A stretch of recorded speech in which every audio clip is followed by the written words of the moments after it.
Vamos a escuchar ahora la última conferencia, que es el de la profesora Liliana Rapalini, Enfoques actuales en fraude a la ley. Liliana, te pido perdón por el retraso que hemos tenido a lo largo de todo el ciclo. Realmente esto a veces es casi inevitable. Estoy muy agradecido por esperarnos y demás. No tenés nada que agradecer. Bien. No tenés nada que agradecer, pasa. Y es un poquito de compartir situaciones, nada más. Muchas gracias. La doctora Liliana Rapalini es miembro correspondiente de la Real Academia de Jurisprudencia y Legislación de España. Esto yo debo destacarlo porque es excepcional. Es además profesora regular titular de Cátedra de Derecho Internacional Privado en nuestra facultad y la Universidad Católica de La Plata. Es directora del Instituto de Derecho Internacional Privado del Colegio de la Abogacía de La Plata, docente investigadora, es autora de una gran producción de ensayos jurídicos sobre su especialidad que la han llevado al lugar que le corresponde y desde el cual lo escuchamos con mucha atención. Muchas gracias, Luis. Desde ya, muy generoso como siempre en tus presentaciones y también generoso y agradezco el haberme participado para compartir este evento.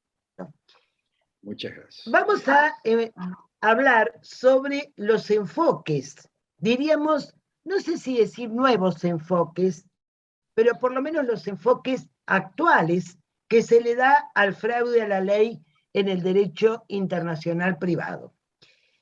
Claro está que hablar de este tema ha llevado a cambios, pero grosos, ¿cierto? ¿Cuántos de nosotros habremos estudiado por obras de derecho internacional privado que nos hablaban de un ejemplo de Thaler en materia societaria, donde contaba que un grupo de comerciantes en Europa se trasladaba a otro país y constituía una sociedad por la mañana y volvía por la noche con la sociedad constituida.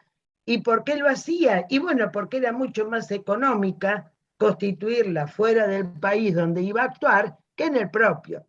Hoy, de esa llamada después, incluso por Werner Goldschmidt, contracción temporal y expansión espacial, sería hoy prácticamente un ejemplo pero obsoleto cuando a través de la tecnología el fraude a la ley y en el ámbito internacional y con resonancia civil y penal inclusive, hoy está a la orden del día. Vale decir que realmente la figura se ha ido modificando como otras tantas y de esta forma ha reaccionado la doctrina, la jurisprudencia y los ordenamientos. Claro, el derecho internacional privado, ustedes recuerdan que tiene dos, diríamos, búsquedas fundamentales. Una de ellas es ante el juez de qué país interpongo una demanda. Y la segunda e imperiosa, ¿cuál va a ser el derecho aplicable a esa acción que pretendo llevar ante la justicia? Esta búsqueda de jurisdicción y búsqueda de derecho aplicable, pese a que hoy se entiende que el objeto de la disciplina se ha engrosado y lo integra también la cooperación jurídica internacional, sin duda, los dos primeros elementos, búsqueda de jurisdicción, búsqueda de ley, son, pero viva realidad de la disciplina en sí misma. Es su espíritu. Muy bien. Paralelo a esto, y también hablo desde un punto de vista tradicional, se enfocaron dos grandes límites. Vale decir, esos límites, esas cláusulas de reserva, frente a supuestos de extranjería con elementos extranjeros que podían afectar una soberanía nacional, un ordenamiento nacional. Y por lo tanto, aparece como constante el orden público y el fraude a la ley. Tan es así que es muy difícil desconectar los supuestos de fraude a la ley del orden público. Reparen ustedes, por ejemplo, en que autores, incluso autores latinoamericanos, Quintín Alfonsín, gran doctrinario del derecho internacional privado uruguayo, allá por el año 40, decía que el fraude a la ley en verdad no era necesario. Existía por sí, pero que en última, una vez probado, consumado y probado, constituía una violación al orden público de aquel ordenamiento del cual las partes hubieran escapado. Con esto quiero decir que es bastante difícil poder evocar solamente el cambio en la valoración del fraude a la ley sin descuidarlo del orden público. Bien, ahora, hay un fraude siempre desde la óptica internacional privatista, ¿no es cierto? Hay un fraude general, vale decir una figura descripta, que me va a hablar de modificaciones, me va a hablar de una evasión a normas imperativas, de una búsqueda de un resultado favorable, pero mucho esa cuestión de intención maliciosa, una evasión maliciosa, que me presenta una ley de fuga y una ley de cobertura. Vale decir, una ley de fuga a la cual estoy evadiendo, estoy escapando, y una de cobertura que me va a dar cabida a realizar, a consumar ese acto jurídico que no hubiera podido hacerlo en la jurisdicción natural. Pero hay fraudes también especiales, ¿cierto? Recordemos, por ejemplo, la materia societaria y las llamadas sociedades offshore. ¿Cómo reaccionaron los ordenamientos nacionales para poder frenar esa situación de fraude societario? Acá esto lo hemos vivido. Ustedes recuerden, por el año 2003, un caso Rolifar, que en verdad no presentaba un verdadero fraude a la ley, pero lo que presentaba era una sociedad que tenía a su vez sede en Bahamas y que pretendía ejercer aquí en el país actos aislados. Y frente a esto aparece la Inspección General de Justicia e inicia la elaboración de una serie de resoluciones limitando esas opciones de búsqueda de ventaja de una sociedad constituida fuera de la República o en la nuestra, pero que seguía evadiendo. Esto no es solo nuestro. Rolifar incluso está inspirado en un caso Speedy Art de jurisprudencia europea, en donde, bueno, una empresa dedicada al arte, a comerciar arte, intentaba, dentro de la ya Unión Europea, realizar actos dentro de los países que pertenecían o pertenecen a la Unión Europea, evadiendo tributación, ¿sí? O sea, tributos. Pretendía no pagar los tributos que cada país requería, amparados en la formación de una unión, pero no eran las normas vigentes, ¿sí? Entonces, esta pretensión de evadir tributación fue entendida precisamente como una situación de fraude. Pero tenemos más ejemplos.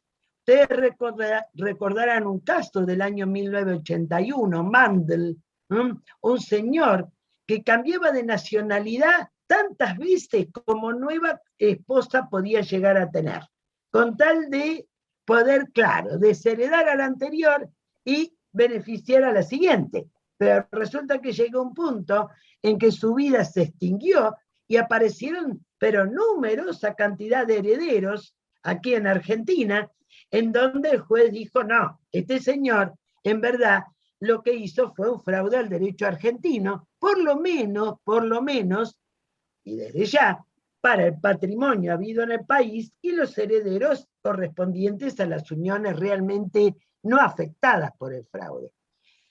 Que en verdad estamos hablando de fraude a la ley. Y sí, es un fraude a la ley, pero también tengamos en cuenta que el fraude se configura si existe un sujeto dañado por ese fraude, aunque fuera el Estado. Un ejemplo típico de esto es el fraude fiscal, ¿cierto? Que incluso no hace mucho tiempo, una tenista española, quizás ustedes lo han leído en los periódicos, una tenista española muy afamada, decide divorciarse y recurre a jurisdicción estadounidense. ¿Por qué? Porque los tributos que tenía que pagar para poderse divorciar con el cuantioso patrimonio conyugal que tenían, bueno, era mucho más económico hacerlo en Estados Unidos. Entonces, ¿quién demanda a esta señora y al que era su esposo? Bueno, el fisco español. El fisco español detecta el fraude y los demanda. Para decir que fraudes especiales tenemos muchísimos. Hay veces que el derecho perdona o dispensa. Reparen, por ejemplo, en el Instituto del Matrimonio. Ahora, y ya lo tenía la anterior legislación, la búsqueda de un lugar de celebración del matrimonio fuera de aquel donde naturalmente se iba a celebrar, no se entiende como un fraude a la ley. No se entiende como fraude a la ley. ¿Qué es lo que se está valorando? Bueno, en favor del acto jurídico matrimonial, en favor de la formación de una futura familia, ¿cierto? Bien, y entonces por allí el derecho restringe o bien dispensa. Pero ¿qué pasa? El fraude en la materia de derecho internacional privado te lleva a dos factores, que son con los que iniciamos la conversación. Tenemos fraude a la jurisdicción y tenemos fraude al derecho, ¿sí? Puedo evadir la jurisdicción o evadir el derecho. Cuando hablamos de evadir jurisdicción, ¿qué pasa? Aparece una suerte de fantasma, que es el llamado forum shopping. O sea, esta opción de buscar premeditadamente una justicia favorable a mi pretensión. Esto en el ámbito internacional implica que estoy cambiando de país, ¿cierto? Estoy cambiando de justicia, estoy cambiando de país. Muy bien. ¿Qué remedios han creado o han generado los ordenamientos nacionales para poder erradicar esta figura del fraude a la ley? Vale decir, de estas conductas elusivas, de estas conductas de evasión. Por ejemplo, crear normas de jurisdicción concurrente. Sí, son esas normas que ofrecen al justiciable opciones. El derecho argentino, que sabrán ustedes, ha tenido desde 2015 un tratamiento específico en el título 4 del libro sexto, destinado a disposiciones de derecho internacional privado, ha incorporado a su texto numerosas normas de jurisdicción concurrente. Normalmente la jurisdicción concurrente, que ofrece posibilidad de iniciar demanda ante distintas jurisdicciones, se emplea para los llamados colectivos vulnerables, por ejemplo, la niñez, adultos con restricción a la capacidad, consumidor, ¿sí? Generando esos foros protectorios que ofrecen, por ejemplo, la posibilidad de iniciar un cobro de alimentos ante los jueces de la residencia habitual del actor o acreedor alimentario, ante los jueces del domicilio residencia habitual del deudor alimentario, o donde este deudor alimentario tenga bienes. O sea, tres opciones. La más ventajosa, la que le puede resultar a la parte reclamante, más satisfactoria, allí va a poder recurrir e interponer acción. Otra manera también de poder controlar el fraude a la legislación es determinar la jurisdicción exclusiva de un país, los supuestos de jurisdicción exclusiva. En este título 4 del libro sexto, porque esto es propio desde ya de un ordenamiento nacional, no podría un tratado generar ninguna jurisdicción exclusiva. Pero en el caso de la República Argentina, en el título 4, hace mucho hincapié en el artículo 2609 de aquellos supuestos donde una jurisdicción extranjera es impenetrable. Puntualmente, los casos de derechos reales sobre inmuebles sitios en Argentina, los casos de patentes, marcas, obviamente registradas aquí en la República Argentina, y también otra especie o generación de derechos registrales. Serían 3 supuestos de jurisdicción exclusiva argentina. Otra manera también es dar tratamiento a la litispendencia internacional, que no va a ser inmensamente distinta a la interna o doméstica, pero que va a poder, en última instancia, limitar esta cuestión de tener más de una demanda en un país. Antes nosotros no lo teníamos contemplado, hoy día, perdón, el artículo 2604 del Código Civil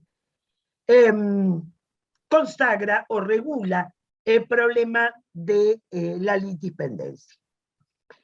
Esto en cuanto a fraude a la jurisdicción. Si vamos al fraude al derecho aplicable, acá hay una manipulación de elementos.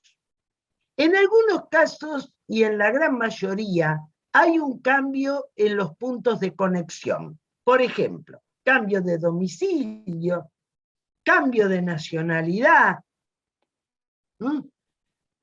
Vale decir, de aquel elemento que le da radicación a una relación jurídica. Bien, bien. Allí ya tengo un elemento objetivo.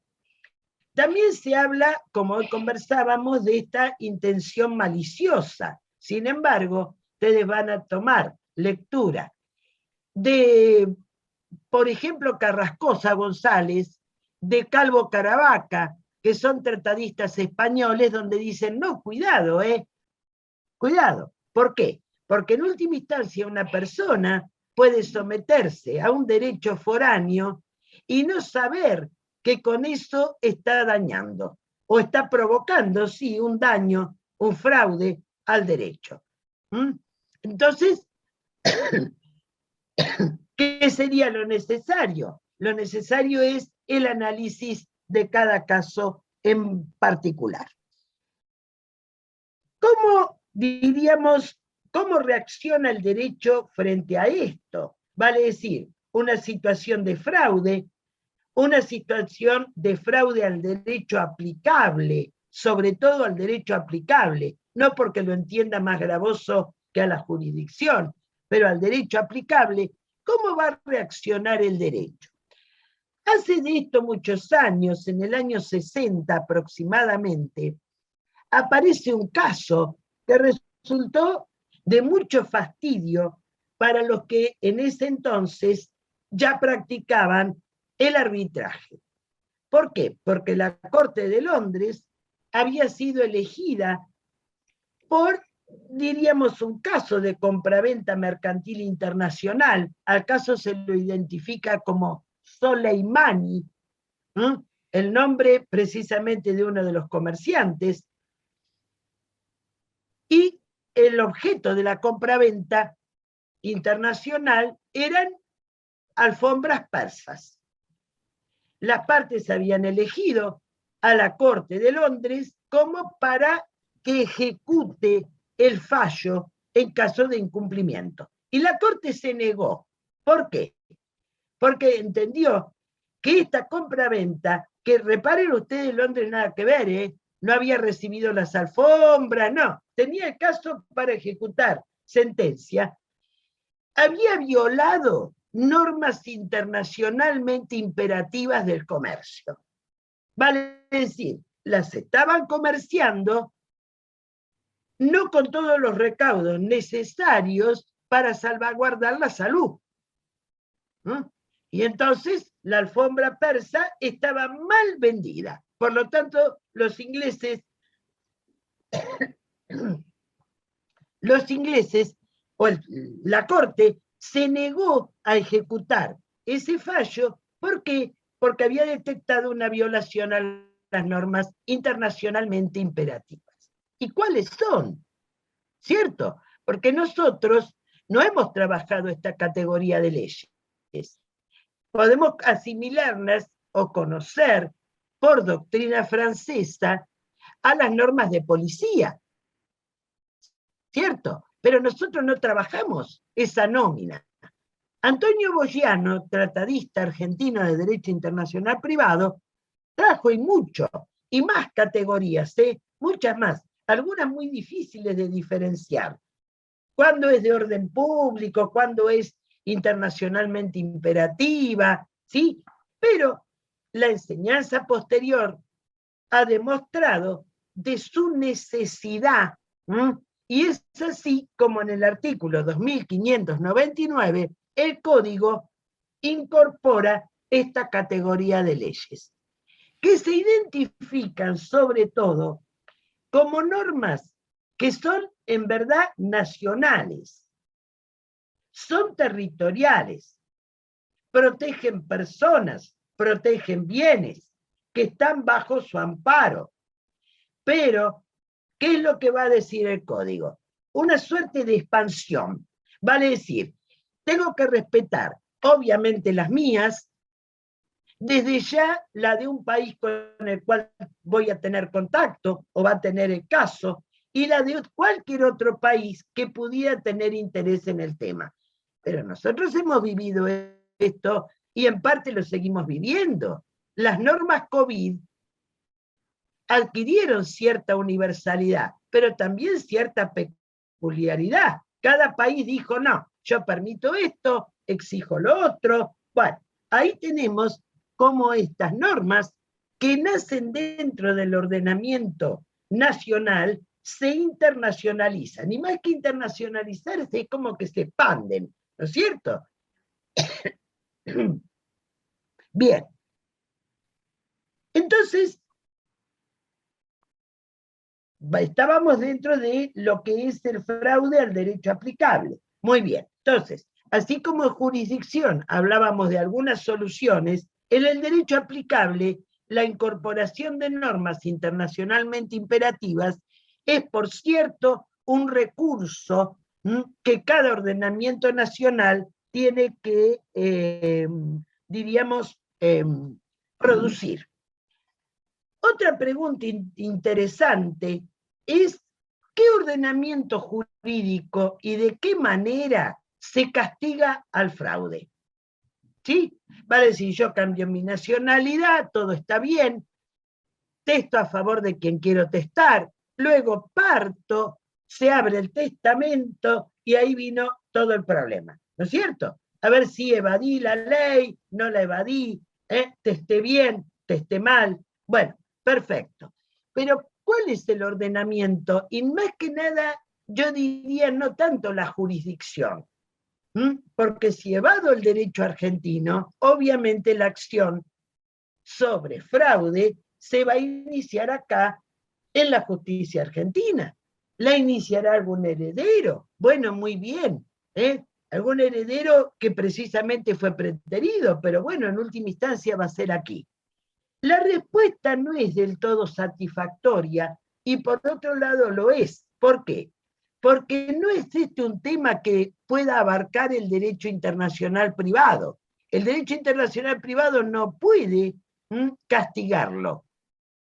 Tendríamos que tener una supranacionalidad, porque aquel estado donde testé es el acto jurídico permitido. No me puede limitar la autonomía de la voluntad si me está permitiendo testar.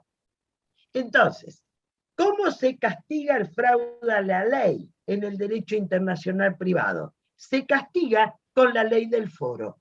Vale decir, del mismo modo en que si esa conducta hubiera sido llevada en la República Argentina.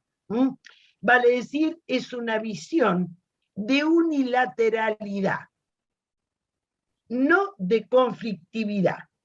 De conflictividad sería si yo trabajo con derecho extranjero y derecho nacional. No, acá es de unilateralidad. Vale decir, es la visión que aquel Estado, que aquel ordenamiento y que aquel tercero coadyuvante o víctima de ese fraude inmediato puedan interponer y van a hacer valer ese derecho. Sería, en una expresión un poco más sofisticada, es un método unilateralista forista. Es unilateral del foro que está interviniendo. En todo el derecho internacional privado, en este tiempo, se trabajaron las modificaciones, los cambios, ¿cierto?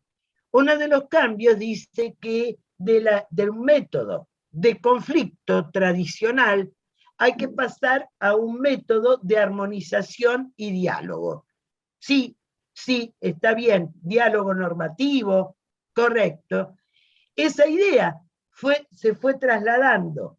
Entonces ustedes habrán visto de esto hace muchos años, en el año 1996, si no mal recuerdo, un caso Solá Vicente, que yo a los alumnos intento transmitírselo y mucho, para que observen el criterio cambiante que le dio la Corte Suprema de Justicia de la Nación a la figura del matrimonio infraude en leyes.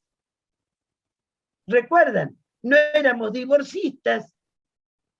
Entonces, ¿qué hacíamos? Bueno, obteníamos una separación personal y luego un segundo vínculo marital en un país divorcista. Entonces, oh no, dijo nuestra justicia, esto es un matrimonio infraude legis. Pero con el paso del tiempo, cuando aparece Solá Vicente, ¿qué dijo la Corte? Que bueno, que en última no se podía calificar de fraude a la ley. Sí, claro, sí, Edgardo. No, porque leí una acotación en el chat, disculpen. Les comentaba, el tema del matrimonio y fraude en leyes, ¿no es cierto? Entonces, ¿qué se entendió? Bueno, se entendió que ya no se podía hablar de un matrimonio fraudulento, ni siquiera violatorio del orden público argentino, cuando al momento de fallecer Solá, nosotros ya éramos divorcistas.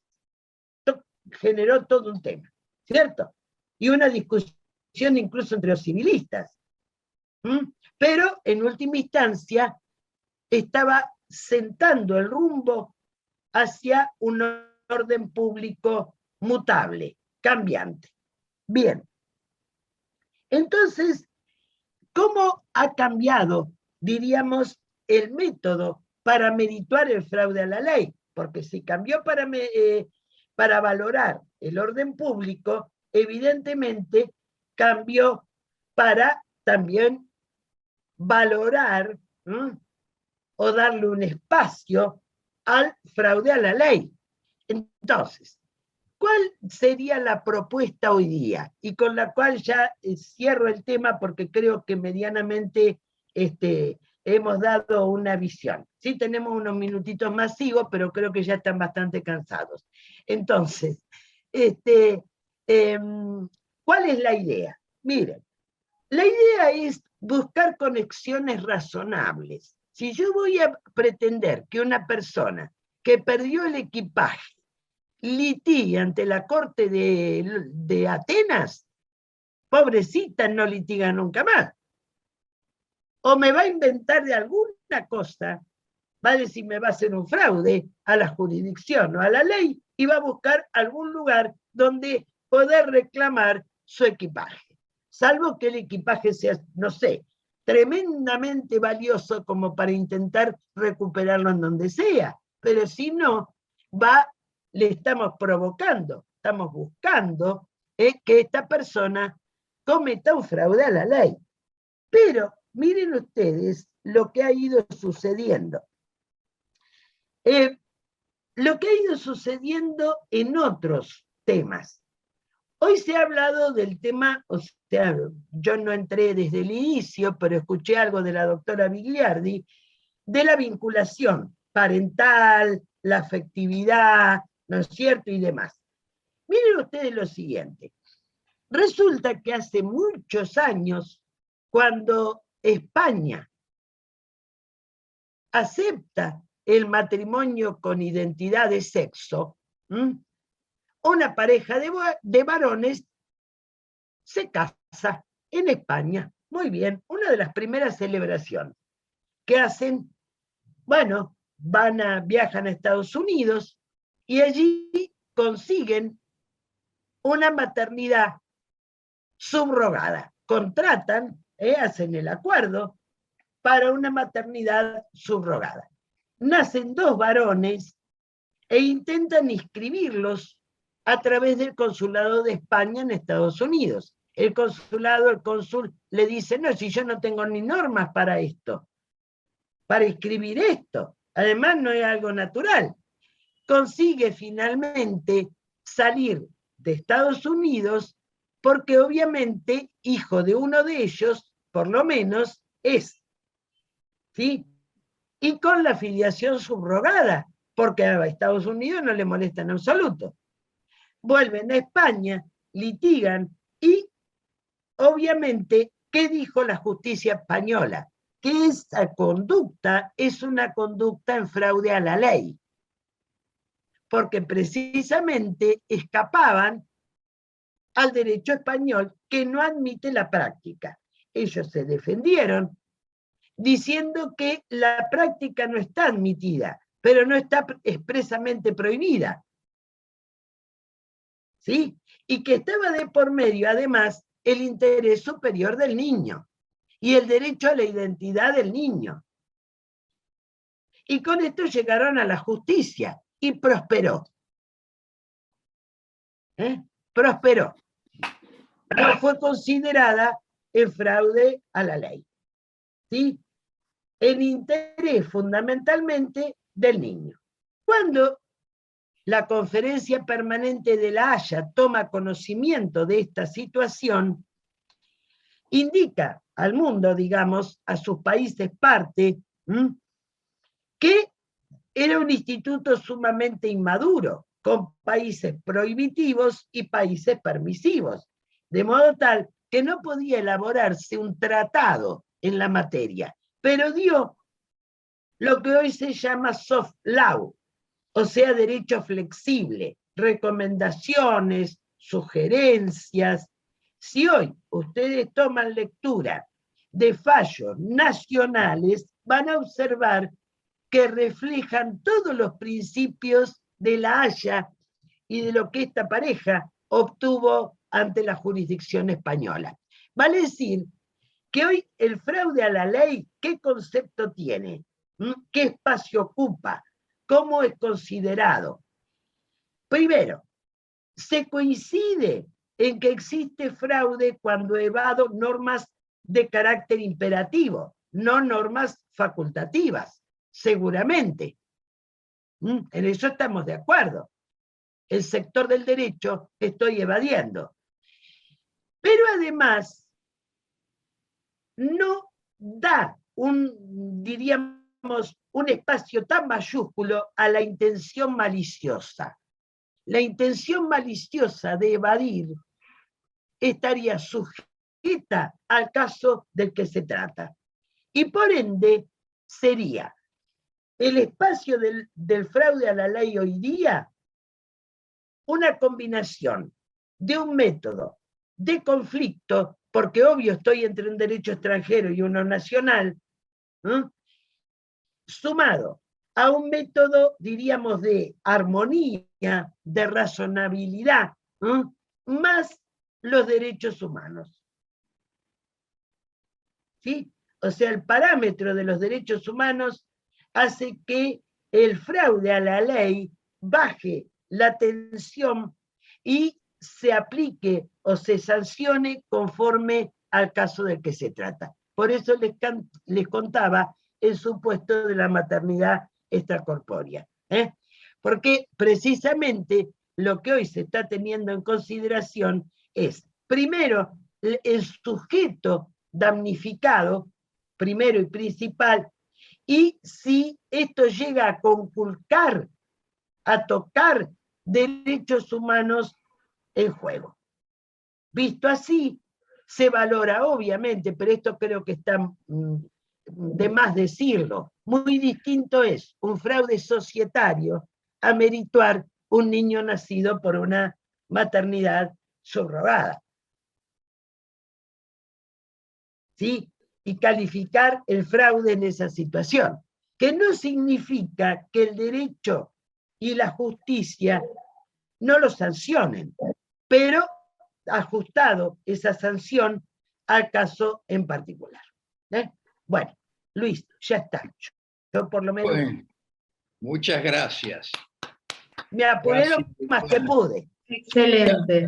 Además, Liliana, te agradezco mucho porque no solo fue un desarrollo muy completo, sino que lo hiciste con un enfoque práctico que facilitó todo, realmente la comprensión, muy agradecido realmente, y también por tu tolerancia hacia nuestros horarios. Como ustedes recuerdan, este ciclo de 2 días es una jornada preparatoria de la 28ª Jornada Nacional de Derecho Civil. Y tenemos la suerte de tenerla presente a la profesora Alicia Puerta de Chacón, que nos acompañó todo el día. Así que sí, muchas gracias. Se merece que le demos un tiempo para que ella nos invite. Y por favor, no me mencionas el Malbec porque yo no tomo alcohol. Te acepto, sí, el aceite de oliva, eso sí. Alicia, te escuchamos con gusto. Bueno, primero que nada, muchas gracias, Luis, en tu nombre y yo en representación de la Facultad de Derecho de la Universidad Nacional de Cuyo y la Facultad de Ciencias Jurídicas y Sociales de la Universidad de Mendoza. Agradezco a la Facultad de Ciencias Jurídicas y Sociales de La Plata esta organización de estas magníficas prejornadas. En realidad, en lo personal, la agradecida soy yo, porque he disfrutado una tarde magnífica, escuchando excelentes disertaciones, las reflexiones de los profesores, los interrogantes que han ido planteando, creo que son altamente motivadores para impulsar el trabajo en la producción de ponencias. O sea, felicito a todos los docentes que han expuesto. Bueno, también agradezco la clase que nos dio el querido maestro Companucci, con quien tengo un afecto muy especial. Y lo que sí les voy a pedir es que ustedes impulsen a los equipos de cátedra a que presenten ponencias, porque todos sabemos, y esto lo vivenciamos intensamente en las jornadas del 2017 en La Plata, que mientras mayor es el aporte científico, el debate en comisión, el intercambio de ideas, más fructíferos son los despachos que vamos a lograr. Entonces, bueno, así como les agradezco a cada uno su exposición, también les pido a cada uno que impulsen a la gente de sus equipos a que trabajen, porque estas jornadas para los mendocinos son muy especiales. Hemos designado presidenta honoraria a la doctora Kemelmacher y presidente honorario al doctor Carlos Parellada. Por lo tanto, para nosotros es un desafío y nos tienen que salir muy bien. hemos prorrogado el plazo para la presentación de las ponencias al 10 de agosto, de manera tal que tengan las vacaciones de invierno disponibles. Sí, claro. Presentar las ponencias. Y bueno, ¿qué más les puedo decir? Del Malbec no voy a hablar. Aceite de oliva seguro que también va a haber, y algunos frutos secos también. También. Sí, bueno, y vamos a vivenciar la socioafectividad académica en Mendoza, en la mendocina. Por lo tanto, los invito a todos, nos encantaría que pudieran venir y bueno, los vamos a recibir con los brazos abiertos. Sí, la copa de Malbec u otro varietal que les pueda gustar también. Por lo tanto, nuevamente te agradezco, Luis, esta posibilidad que me das de formular la invitación, y además quiero hacer público mi agradecimiento al doctor Luis Leiva Fernández, porque ha sido algo así como un oráculo para mí. Cada duda, cada problema que tengo en la organización de las jornadas lo consulto, porque las jornadas que organizó la Universidad Nacional de La Plata fueron magníficas, así es que yo sé que él es muy buen consejero. Luis, muchísimas gracias. Gracias a vos, Alicia, gracias a vos realmente. Te agradezco que nos recuerdes en ese evento. Acá la doctora Valeria Moreno en ese momento no era la secretaria académica y trabajó empujando el carro, pero con una enorme paciencia, y también el doctor Luis Valente también, así que éramos varios, no éramos pocos, éramos varios. Sí, bueno. Y quisiera comentarle a Alicia que estas prejornadas, recién hablaba con le comentaba al doctor Leiva, las vamos a transmitir a través del canal YouTube de la facultad, con idea justamente de instar a la realización de ponencias y que sea una fiesta, ¿no?, en Mendoza. Y quería decirte que me consta el trabajo que hace el doctor Leiva Fernández para apoyar y promocionar este evento que se va a hacer en Mendoza, que él no lo va a decir, pero lo digo yo porque me consta. Y bueno, y justamente acaba de hablar Liliana Rapalini, que es un ejemplo de docente que tenemos en nuestra facultad, con merecimientos hasta en España, ¿no? Si tuviéramos que hacer la paridad de género, te puedo asegurar que la tenemos. Pero es importante mantener estos eventos, y desde la Facultad de La Plata y conjuntamente con el instituto que dirige el doctor Leiva, vamos a hacer todos los esfuerzos para que sea un éxito como se merece Mendoza. Muchísimas gracias, Valeria. Gracias a ustedes, gracias por asistir, gracias a los disertantes, gracias a los oyentes, y nos seguiremos viendo si Dios quiere. Un abrazo muy grande a todos. Un abrazo, gracias, doctor. Un aplauso para todos. Muchas gracias. Hasta pronto. Hasta pronto, Alicia. Nos vemos allá. Nos vemos, sí, gracias. Un beso.